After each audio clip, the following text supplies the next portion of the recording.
Hello dear students.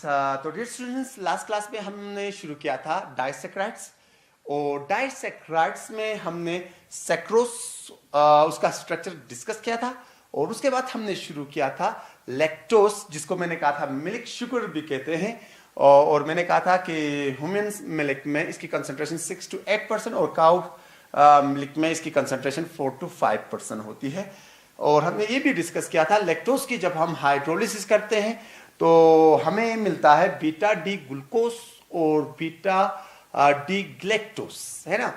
तो beta D glucose और beta D ग्लेक्टोस में मैंने आपसे ये भी कहा था कि कार्बन नंबर 4 पे OH और H की अरेंजमेंट डिफरेंट होती है। जैसे ग्लूकोज की बात कर लें तो सबको पता है कि OH राइट साइड में, H लेफ्ट साइड में होता है कार्बन नंबर 4 पे। मगर ग्लेक्टोस में क्या होता है कि कार्बन नंबर 4 पे OH लेफ्ट साइड में होता है और H राइट साइड में होता है। तो मैंने कहा था कि ऐसे कंपाउंड जिनमें OH की arrangement carbon number 1 in case of Eldhose और कीटोन के केस पे कार्बन नंबर 2 है ना, उसके बगैर किसी और कार्बन पे अगर OH और H की अरेंजमेंट डिफरेंट होती है तो उसको इपीमर्स कहते हैं। तो मैंने कहा था कि एनोमर्स और एपीमर्स बार बार एग्जाम में पूछे जाते हैं। तो इपीमर्स की एग्जांपल में आप ये दे सकते हो, एक तो फर्स्ट करो अल्फा डी ग्लूकोस और अल्फा डी ग्लेक्टोस, और दूसरा क्या दे सकते हो बीटा डी ग्लूकोस और बीटा डी ग्लेक्टोस भी इसके एग्जांपल्स में आप दे सकते हो। और एनोमर्स के एग्जांपल्स में तो मैंने कहा था कि alpha D glucose beta D glucose या अल्फा डी फ्रैक्टोस और बीटा डी फ्रैक्टोस उसके एग्जांपल्स में आप दे सकते हो। तो डियर स्टूडेंट्स, पहले आज हम डिस्कस कर लेंगे कि ये जो लैक्टोस है उसमें का स्ट्रक्चर कैसा है। तो मैंने आपसे अभी कहा कि लैक्टोस जो बना है वो बीटा डी ग्लूकोस और बीटा डी ग्लेक्टोस का बना है। और बीटा डी ग्लूकोस का स्ट्रक्चर की बात कर लेंगे तो बीटा डी ग्लूकोस का जो स्ट्रक्चर है वो कुछ इस तरह का है। कल हमने कहा था कि ये C1 फर्स्ट कर लो, ये C2, ये C3, ये C4, ये C5 और ये हो गया C6। C6 पे क्या होगा, CH2OH होता है, सबको पता है। कार्बन नंबर 1 और कार्बन नंबर 5 के बीच में बॉन्ड बना होता है थ्रू ऑक्सीजन, है ना। तो अब ये जो है बीटा है, कौन सा है, बीटा है। तो सबको पता होगा बीटा में OH की साइड में होगा, लेफ्ट साइड में होगा, और यहां पे क्या होगा, H होगा, ठीक है। कार्बन नंबर 2 पे क्या होगा, यहां पे OH, यहां पे H। कार्बन नंबर 3 की बात कर लेंगे तो यहां पे H होता है और यहां पे क्या होता है, OH। कार्बन नंबर 4 पे यहां पे OH और यहां पे H। तो ये हो गया ग्लूकोस यूनिट, ये क्या हो गया, ग्लूकोस यूनिट। अब हम बनाते हैं, ये कौन सा ग्लूकोस है, याद रख लेना, ये बीटा डी ग्लूकोस है, बीटा डी ग्लूकोस। अब हम बनाते हैं बीटा डी ग्लेक्टोस, यानी ये कार्बन नंबर 1, ये कार्बन नंबर 2, ये कार्बन नंबर 3, ये कार्बन नंबर 4, ये कार्बन नंबर 5, ये कार्बन नंबर 6 है, CH2OH, है ना। तो यहां पे बॉन्ड बना हुआ है ना। अब कार्बन नंबर 1 पे वही होगा अरेंजमेंट, यहाँ पे H, यहाँ पे OH, ठीक है। तो यहाँ पे क्या है, कार्बन नंबर 2 पे बिल्कुल सेम है, OH और H। 3 पे यहाँ पे H और यहाँ पे OH, है ना। मगर कार्बन नंबर 4 पे कॉन्फ़िगरेशन चेंज हुई है, तो इस साइड में H है और इस साइड में क्या है, OH, ठीक है। तो ये कौन सा हो गया, बीटा डी ग्लेक्टोस, बीटा डी ग्लेक्टोस है, बीटा डी ग्लेक्टोस है, ठीक है ना।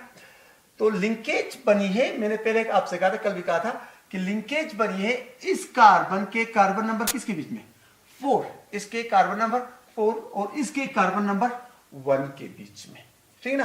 तो इसका मतलब ये हुआ कि ऐसा हुआ होगा, इन दोनों में से ये इन OH ने आपस में रिएक्ट किया होगा और एक H और एक OH in the form of water क्या हुई होंगे, रिमूव हो गए होंगे। तो यहां पे बॉन्ड बना होगा,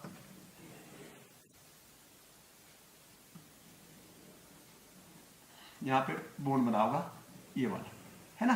तो इस बॉन्ड को हम क्या कह सकते हैं, ग्लाइकोसाइडिक लिंकेज तो कहते हैं, सबको पता है। इसको हम कह सकते हैं C4C1 ग्लाइकोसाइडिक लिंकेज, या यहां पे क्योंकि ये भी बीटा है ये भी बीटा है तो इसलिए इसको हम बीटा ग्लाइकोसाइडिक लिंकेज भी कह सकते हैं। क्या कह सकते हैं, beta glycosidic linkage, glycosidic linkage या बॉन्ड, ग्लाइकोसाइडिक बॉन्ड भी कह सकते हैं।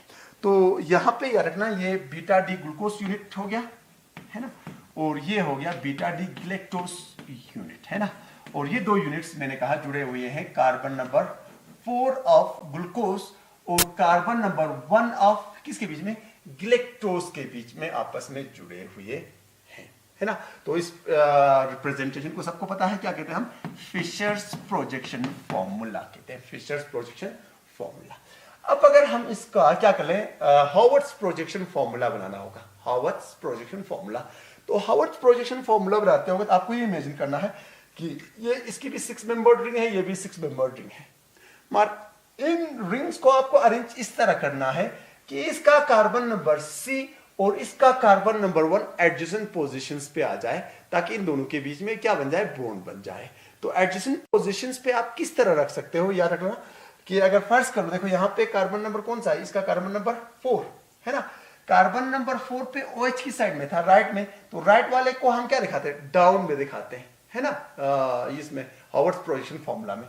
तो नेक्स्ट बात, इसको आपको क्या रखना पड़ेगा, ऊपर रखना पड़ेगा और इसको नीचे रखना पड़ेगा। तो कुछ इस तरह अरेंज कर सकते हो आप।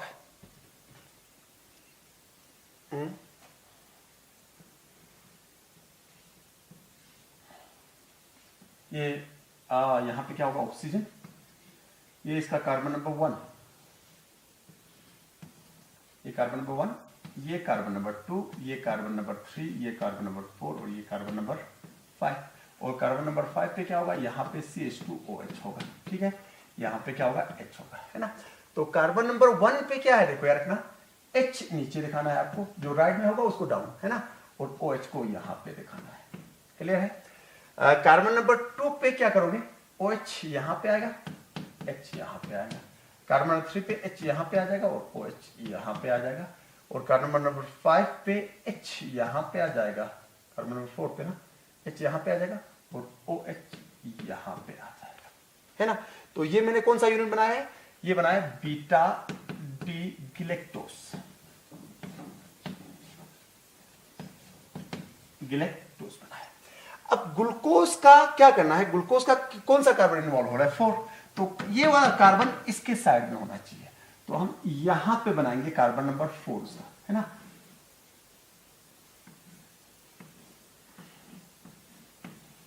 तो यहां पे ये कार्बन नंबर 1, ये कार्बन नंबर 2, ये कार्बन नंबर 3, ये कार्बन नंबर 4 और ये कार्बन नंबर क्या हो गया, 5।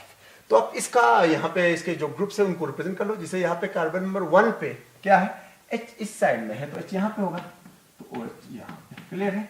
कार्बन नंबर 2 की बात कर लेंगे तो यहाँ पे OH है, यहाँ पे H है, ठीक है। कार्बन नंबर 3 की बात कर लेंगे तो यहाँ पे H है और यहाँ पे क्या है, OH है।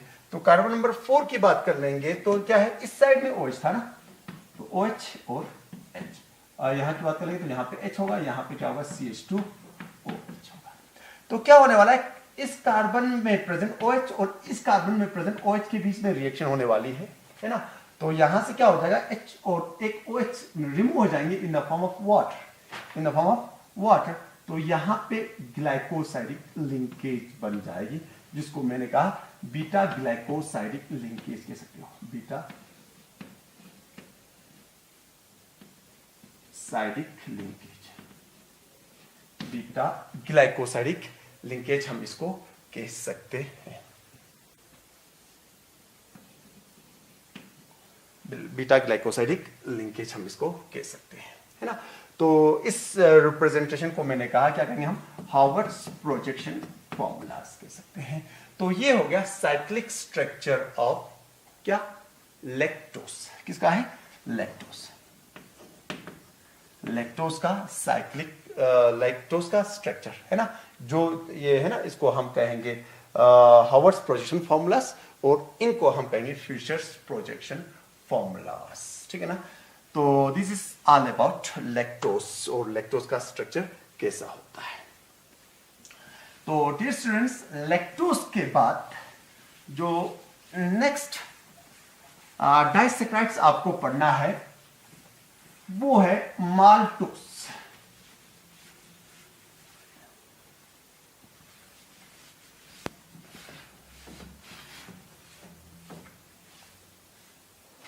वो है माल्टोज।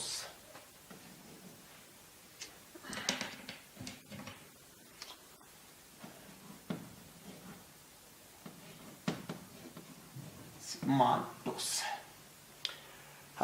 जो माल्टोस है मेनली मेन प्रोडक्ट यानी ये बनता है जब हम स्टार्च की हाइड्रोलिसिस कर लें एक पर्टिकुलर एंजाइम का इस्तेमाल करके, जिसको हम डाइस्ट्रेस कहते हैं।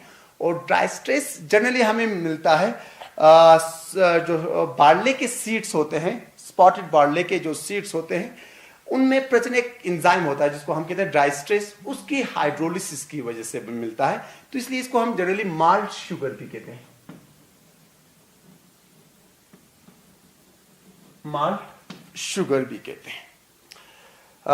क्योंकि मैंने कहा कि ये माल्ट में प्रेजेंट, यानी माल्ट यानी हो गया बार्ले है ना, बार्ले में प्रेजेंट एक एंजाइम का इस्तेमाल करके हाइड्रोलाइज जब हम करते हैं किनको डाइसेक्राइड्स को, तो उस वजह से आपको क्या मिलता है, माल्टोस बनता है। तो इसलिए इसको हम क्या कहते हैं, माल्ट शुगर कहते हैं। अगर हम माल्टोस ले लें और उसकी हाइड्रोलिसिस कर लें, एसिडिक हाइड्रोलिसिस कर सकते हैं एक पर्टिकुलर एंजाइम का इस्तेमाल करके, जो उसमें प्रेजेंट लिंकेज को ब्रेक कर सकता है, उस पर्टिकुलर एंजाइम का इस्तेमाल करके अगर हम माल्टोस की हाइड्रोलिसिस कर लें तो हमें क्या मिलता है, 2 units of alpha D glucose बन जाए, अल्फा डी ग्लूकोज। तो यहां से यह बात क्लियर हो रही है कि माल्टोस का जो एक यूनिट है वो 2 अल्फा डी ग्लूकोज यूनिट्स की कॉम्बिनेशन की वजह से बनी है। और ये जो 2 अल्फा डी ग्लूकोज यूनिट्स हैं वो कंबाइन हुए होते हैं, एक ग्लूकोज का कार्बन नंबर 1 में 1 और दूसरे ग्लूकोज का कार्बन नंबर 4 के बीच में, एक का 1 और एक का 4 के बीच में। तो इसलिए उस जो ग्लाइकोसाइडिक लिंकेज बनता है उसको हम C1C4 ग्लाइकोसाइडिक लिंकेज, या क्योंकि यहां पे जो दोनों यूनिट्स हैं जो कंबाइन हुए हैं वो अल्फा डी ग्लूकोज है, तो इसलिए इसको हम अल्फा ग्लाइकोसाइडिक लिंकेज भी कह सकते हैं, जिसको आप इस तरह समझ सकते हो। अगर हम अल्फा डी ग्लूकोज का स्ट्रक्चर बना दें तो अल्फा डी ग्लूकोज का स्ट्रक्चर कैसे बनाओगे, ये कार्बन नंबर 1 है, ये कार्बन नंबर 2, ये कार्बन नंबर 3, ये कार्बन नंबर 4, ये कार्बन नंबर 5 और ये कार्बन नंबर कौन सा है 6 पे तो सबको पता है CH2OH है। कार्बन नंबर 5 और कार्बन नंबर 1 के बीच में लिंकेज बनी हुई है वाली, है ना। तो क्योंकि यहां पे आपको कौन सा बनाना है, अल्फा बनाना है, तो अल्फा में क्या होगा, OH राइट साइड में होगा और अल्फा में क्या होगा, हमने कहा था ना बीटा में क्या होता था, OH जो होता था वो लेफ्ट साइड में होता था। तो अल्फा में क्या होगा, अल्फा में क्या होगा, जो OH होगा राइट साइड में होगा, H यहां पे होगा, ठीक है ना। तो कार्बन नंबर 2 पे क्या होगा, यहां पे OH, यहां पे H, कार्बन नंबर 3 पे यहां पे H, यहां पे OH, कार्बन नंबर 4 पे यहां पे OH और यहां पे क्या होगा, H होगा, ठीक है। तो ये एक अल्फा डी ग्लूकोज यूनिट है। और दूसरा ग्लूकोज का यूनिट आपको यहां पे बनाना है, ये C1, ये C2, ये C3, ये C4, ये C5 और यहां पे होगा CH2OH। क्लियर है। तो क्या है, लिंकेज जो बनी है, मैंने कहा कि एक के कार्बन नंबर 4 और दूसरे के कार्बन नंबर 1 में, तो यहाँ पे कार्बन नंबर 1 पे OH इस साइड में है और H इस साइड में है ना। और इन दोनों के बीच में ये बॉन्ड बना हुआ है, सबको पता है। यहाँ पे H होगा, यहाँ पे क्या होगा OH, यहाँ पे क्या होगा H, यहाँ पे होगा 3 पे H और यहाँ पे OH, 2 पे यहाँ पे OH, यहाँ पे भी OH, यानी बिल्कुल सेम है क्योंकि ये भी अल्फा डी ग्लूकोज है और ये भी क्या है, अल्फा डी ग्लूकोज है, ठीक है ना। तो यहाँ पे लिंकेज बनी है इसके OH और इसके कार्बन नंबर 1 के OH में, तो इसको हम जनरली इस तरह दिखाएंगे।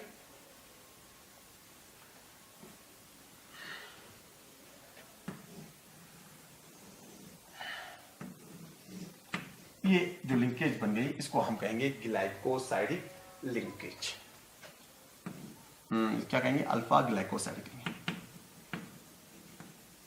साइडिक लिंकेज, अल्फा ग्लाइकोसाइडिक लिंकेज। तो ये हो गया फिशर्स प्रोजेक्शन फॉर्मूला। अब अगर हम इसका क्या बनाएंगे, हावर्ड्स प्रोजेक्शन फॉर्मूला बनाएंगे, तो आपको फिर यही सोचना है कि ये C1 और जो C1 और C4 एडजेसेंट पोजीशंस पे आ जाए। क्या आ जाए, एडजेसेंट पोजीशंस। तो तो एडिशनल पोजीशन पे कैसे ला सकते हो? बिल्कुल सिंपल है। यहां पे देखो, आपको ये इस तरह बनाओ, दो ग्लूकोज यूनिट्स को आपको साइड बाय साइड बनाना है, साइड बाय साइड, यानी C1 C2 C3 C4 और ये क्या है C5 है ना। तो ये C1 है। यहां पे जो राइट साइड में है उसको डाउन दिखाना है, तो यहां पे OH यहां पे होगा और H यहां पे होगा, और बाकी ग्रुप्स आप रिप्रेजेंट कर सकते हो, है ना। अब दूसरा जो यूनिट है उसको यहां पे साइड में बनाओ, इसका ये कार्बन नंबर 4 होगा, ठीक है ना। तो ये कार्बन नंबर 3 हो गया, ये कार्बन नंबर 2 हो गया, ये कार्बन नंबर 1 हो गया। इस तरह मैं बता रहा हूं, ये कार्बन नंबर 1, ये कार्बन नंबर 2, ये कार्बन नंबर 3, ये कार्बन नंबर 4। तो कार्बन नंबर 4 पे अरेंजमेंट देख लो, OH जो है वो राइट साइड में है, तो कार्बन नंबर 4 का OH यहां पे होगा, है ना। तो ये OH और ये OH आपस में रिएक्ट कर रहे हैं, तो उसकी वजह से इन दोनों के बीच में क्या बनेगा? ग्लाइकोसाइडिक लिंकेज बनेगी, है ना। तो ये भी एक अल्फा डी ग्लूकोज है, ये भी क्या है? अल्फा डी ग्लूकोज है। तो ये दोनों साइड बाय साइड जुड़े हुए हैं, है ना। तो this is all about the structure of maltose. तो इस स्ट्रक्चर को मैंने कहा फिशर्स प्रोजेक्शन फार्मूला कहेंगे, और इस स्ट्रक्चर को हम क्या कहेंगे? हावर्ड्स प्रोजेक्शन फार्मूला कहेंगे। तो this is all about the cyclic या स्ट्रक्चर्स ऑफ डाइसैकराइड्स।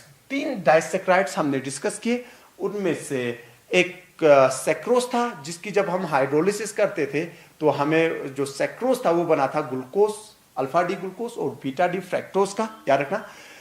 उसके बाद दूसरा जो हमने डिस्कस किया था लैक्टोज, जो बना हुआ था बीटा डी ग्लूकोज और बीटा डी ग्लेक्टोज का। और जो तीसरा डाइसैकराइड हमने डिस्कस किया, जिसको हमने कहा माल्ट शुगर या माल्टोज, जिसकी जब हम हाइड्रोलिसिस करते थे तो 2 मोल्स ऑफ या 2 यूनिट्स ऑफ क्या बन रहा था? Alpha D glucose. और इनके बीच में जो लिंकेज है वो याद रख लेना। जैसे हमने कहा था कि सैक्रोज में जो लिंकेज है वो अल्फा बीटा ग्लाइकोसाइडिक लिंकेज है।